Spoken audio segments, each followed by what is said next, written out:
ক্রিমিনালদের আজকাল এখানে ধরা হয় না, তাই এখানে যাদের যাদের ধরার কথা তাদেরকে ধরে না, কিন্তু শিক্ষক শিক্ষিকা যারা যোগ্য, যারা পরীক্ষা দিয়েছে, যারা চাকরি পেয়েছে এতদিন ধরে, যারা সেই ভরসায় সংসার চালিয়েছে, আজকে তাদেরকে লাঠিচার্জ করা হচ্ছে মমতা ব্যানার্জির পুলিশ। আজকে যে তালিকা বের করা হয়েছে অযোগ্যদের, আমার বক্তব্য মুখ্যমন্ত্রী বা এই সরকার ওএমআর শিটটা বের করে দিচ্ছেন না কেন?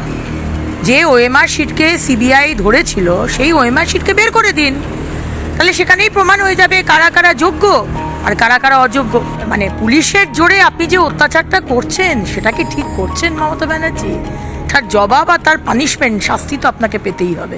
যে সময়টা এসে আমরা দাঁড়িয়ে আছি, আজকে কলকাতা শহরের মতো জায়গায় এসএসসিতে মানুষ প্রায় চাকরি হারারা বসে রয়েছে, যোগ্য অযোগ্য কিচ্ছু ঠিক করতে পারেনি।